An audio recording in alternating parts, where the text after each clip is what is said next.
Meeting on September 22nd, 2025 at exactly 5 p.m. I don't know, Michelle, did you say you were gonna? Okay. Matt Giese has a work excuse. He is not gonna be able to make it. I don't think we have any comments in correspondence. No, sir. No public appearances that I'm aware of. So moving on, looking for reading and approval of the minutes from our last meeting on 9/8 of 2025. Motion approved. Second. Have a motion and a second. Any questions, comments, or concerns on those minutes? All right, hearing none, all in favor? Aye. Any opposed? The minutes are approved. Moving on to new business. Item number 1, presentation and discussion of the 2026 budget on various budget sections, including TID2 lease revenue, TID2, TID3, TID4, water capital, sewer capital, utility employee sheet, and debt service. And we may consider an appropriate motion for action. Zeke, I'm gonna let you start on this, please. When you're ready. Can I start? Just a little synopsis for most of us have done this all before. Yeah, can I say, I forgot to say one thing. First of all, since Tammy's here, I want to wish Trustee Polnell a happy birthday, just it's her birthday in case. Oh, Thank you. Not to throw that on her, I meant to say that when we opened, I'm sorry. So happy birthday, Tammy. No worries, thank you. And then, We're not gonna sing? Don, you absolutely have the floor, being the former president. You have plenty of knowledge, and this is also now your first meeting on the Finance Committee. Well, I just want to give a, before we start going through all this, so everybody understands the process. Most of us should know, we've all been here. As far as our local village budget, we have something in the state called a levy limit. And it tells us what our budget can be. We can only raise our budget for the amount of growth we had last year. And we've been doing that in other years. We can't just say, all right, we need another 100,000, all right, we're gonna add and raise everybody's taxes. State law will not allow that. We have to be within a levy limit. And how that, for us that works, is we have a number, last year's growth, and we work backwards from that. This is the amount of taxes we can levy to all the taxpayers, and then that's all we can spend. And we use all the numbers from there. I guess I just want to make everybody clear, that's kind of how before we even get started. So, for example, if one department needs another 100,000, we got to find it from somewhere else. We can't raise it in backwards and forwards. A lot of people don't understand that, and I'm not going to get into assessments. People think their assessments go up, village gets more money. That's not true either.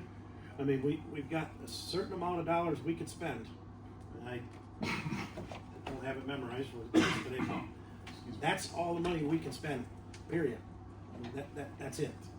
So I have a question. So this past year, speaking of workers' comp, went up $50,000 in 1 year. Where did that money come from? That has to come out of our emergency savings. Wow. Correct? So, I mean, that's a big number. He's got a fancy name to it, but Yeah. so that's an oversimplification of how this thing works. It's a fair oversimplification, but it's an oversimplification. So you have what's known as fund accounting in local government world. So you don't just have the Village of Waterford. You have a whole bunch of different funds, some of which are taxpayer supported, which is the part Don's talking about. Other parts of it are not taxpayer supported; they're revenue supported. So for that $50,000, Michelle has worked with the insurer. We're still working to dial in the number, but we split it out proportionally. We are going to go back and reassign. She's working on getting it updated by department, so we can actually nail down how much the mod factors change on a department basis and assign those costs fully based on which department is creating the issue. If you need some help with that, Yeah, so, some of it gets distributed to water, and some of it gets distributed to sewer, and some of it gets distributed to sanitation. There are things that you all have contracted out that you may be able to look at contracting in the future, because there's money in contractors would not do the job if there wasn't money in them, right? They're not doing it non-profit out of the goodness of their heart. Oh, They're no. doing it because there's profit in it. It's also scale. True, there is some economy of scale to some things, depending on what we're talking about. We're probably not going to get into a giant crushing operation for a rock mine because we have rock, but the $3 million investment in a rock crushing plant doesn't make sense, right? Okay. We're not going to have scale, but you guys are going to hear me bring up sanitation services a number of times. You guys have had a great relationship with John's. I've run 2 sanitation services outside of Wisconsin. My estimate of our volume is John's profit on that thing is probably somewhere between $60,000 and $100,000. That's money that you can put into something else. To Don's point, there's some scale. You got to buy 2 trash trucks. You got to buy a bunch of trash cans. There's a big capital outlay when you first start getting into it, and you're going to need a full-time employee to be your trash driver and manage all that. But to Don's major point, you got a levy limit. How do you want to move the numbers around to solve your problems? Okay, thanks. Sure. I was just trying to give the overview. Right. Oh, there's so many pieces. Took me years and years to figure out all the So pieces. I'll jump into the pieces and we can go to page 61 in your package. The first one's the easiest one we're going to talk about tonight. That's because it's a terminated fund. So what I'm reporting to you is that you will see Fund 301, which is TID District number 2. It will continue to appear in your budget and your audit documents for the next 3 years. You will just see zeros in the columns going forward, and as we age them off the books because it's no longer an operating fund, you'll just see it disappear year after year. So going all the way down for TID District number 2, we have done a final transfer of $66,597 to recoup administrative and operating expenses, and then you will not have a revenue source coming out of that. I would also like to report Michelle and I are working on what I think is a pretty significant computational problem on the part of the Wisconsin Department of Revenue. So if you look at how much money we brought in, and let's just say we'll use 2025 as an example, that's what they're basing things on. However, we think that's an incorrect number to base it on. If you look back and look at 2023 revenue or 2024 revenue, what happened was our assessor made a mistake in computing the rate of assessment for some of the properties. There were a number that were left out of the TID for state filings. In order to remedy that, we had to bring in the Department of Revenue, and we had to do so we had a big down in the TID, then a big up in the TID. That's what you're seeing in 2023, and then a normalization, which should be 2024.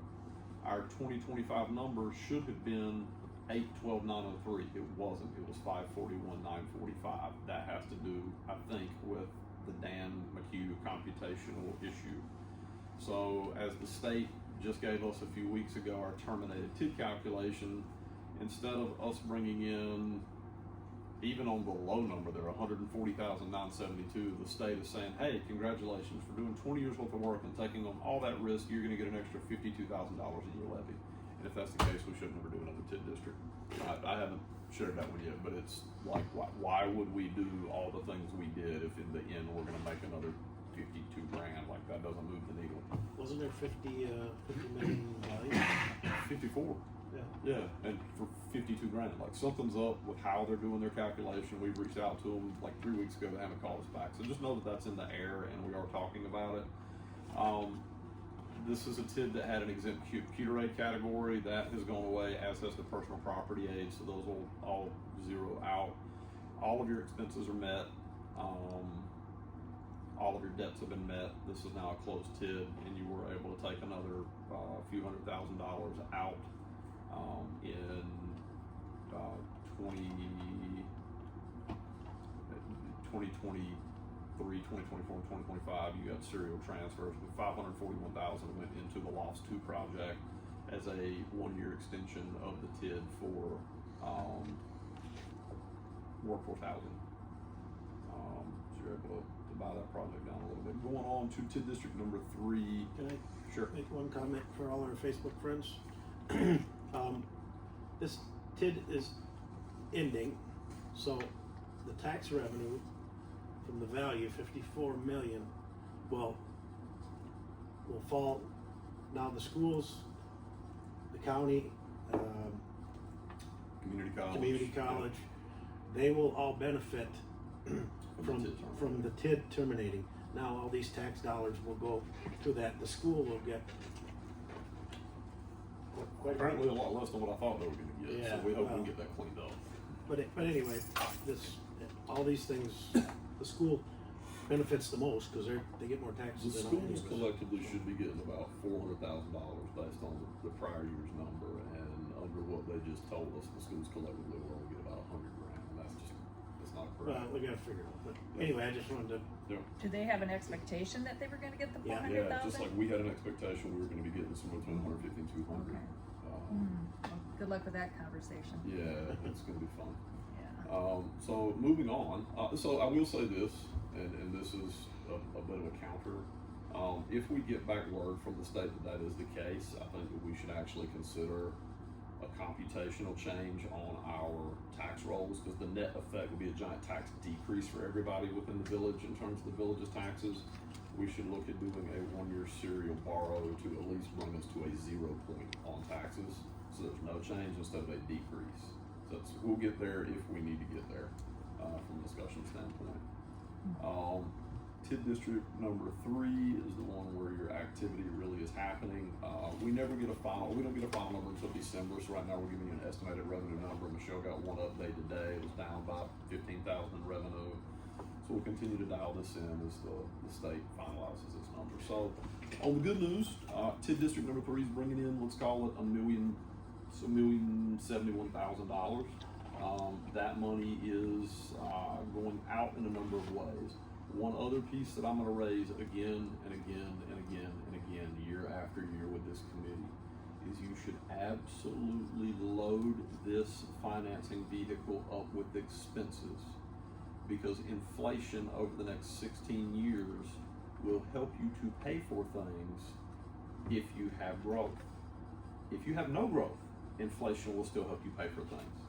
So right now, if we don't build a single new thing out in TID district number 3, our pro forma says a 1% increase a year.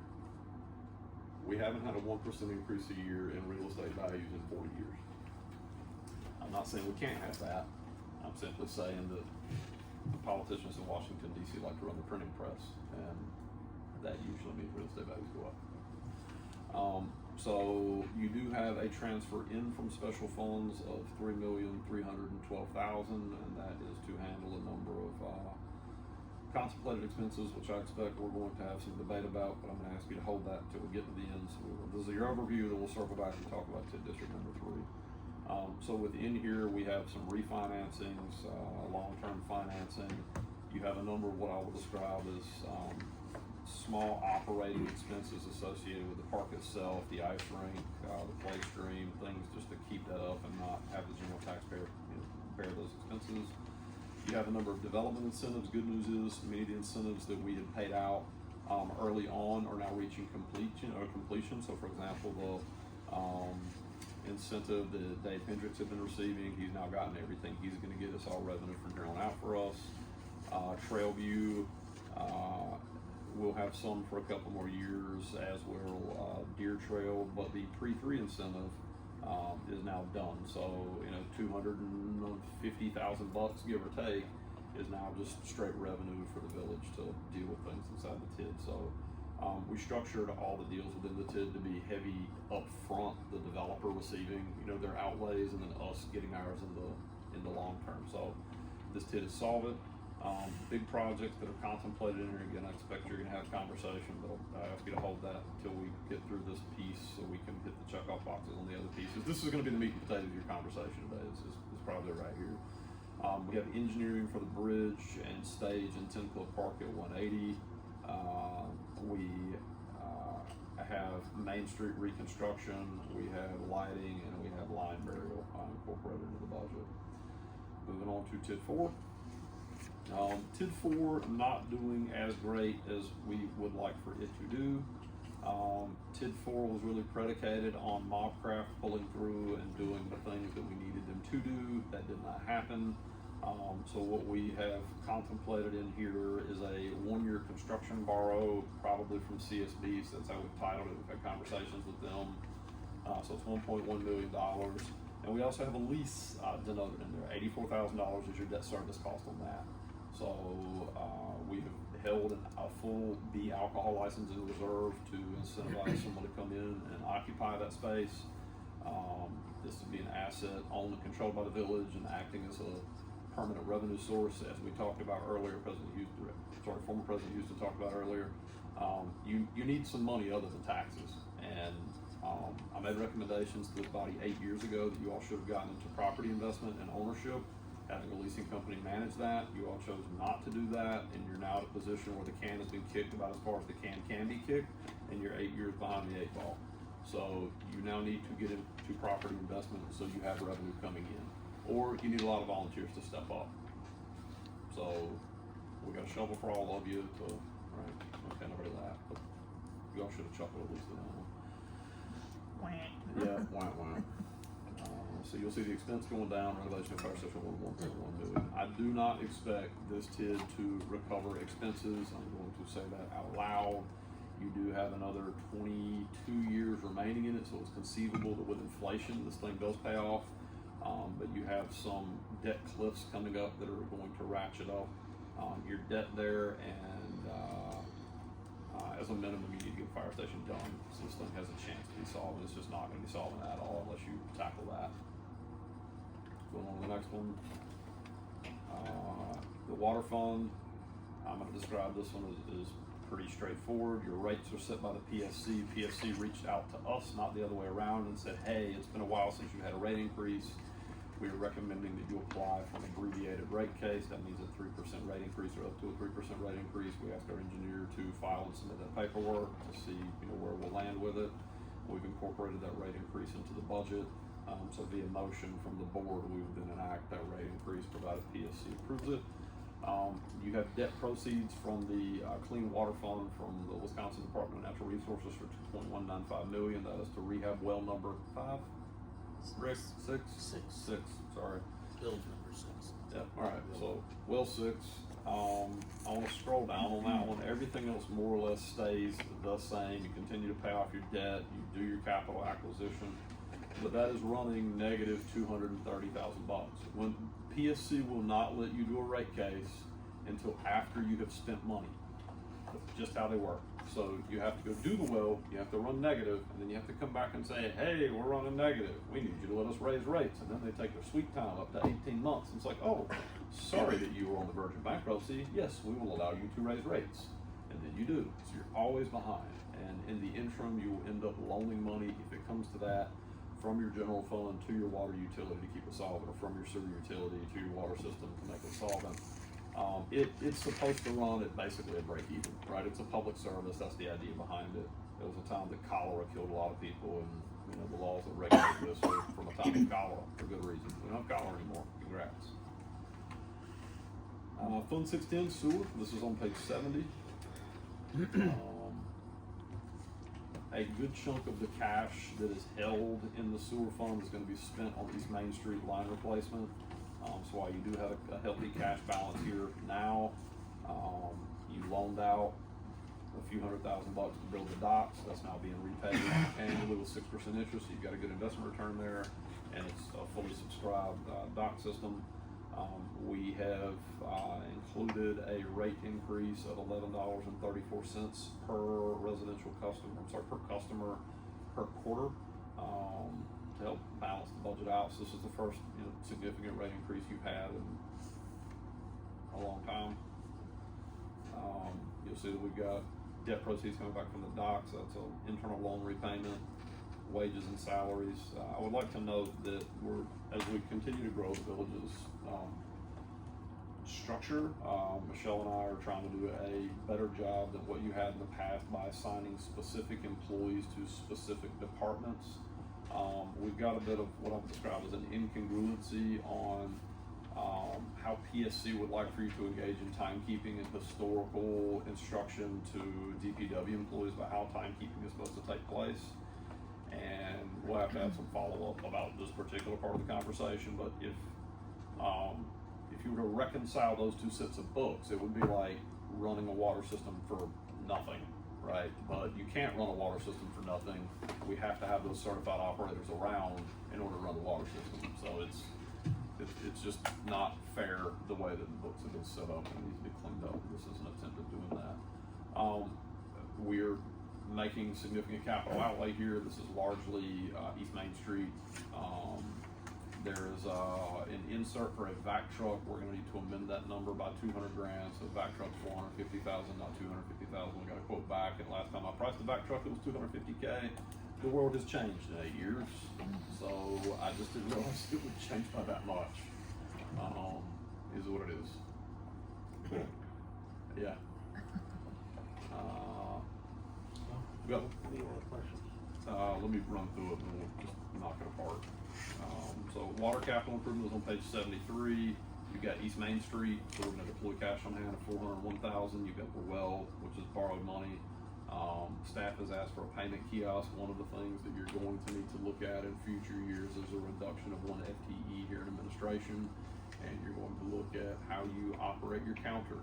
There certainly is a thought of something like, hey, we want to do things the way we've always done them because the customers have a certain level of expectation. Customers also expect their taxes not to go up.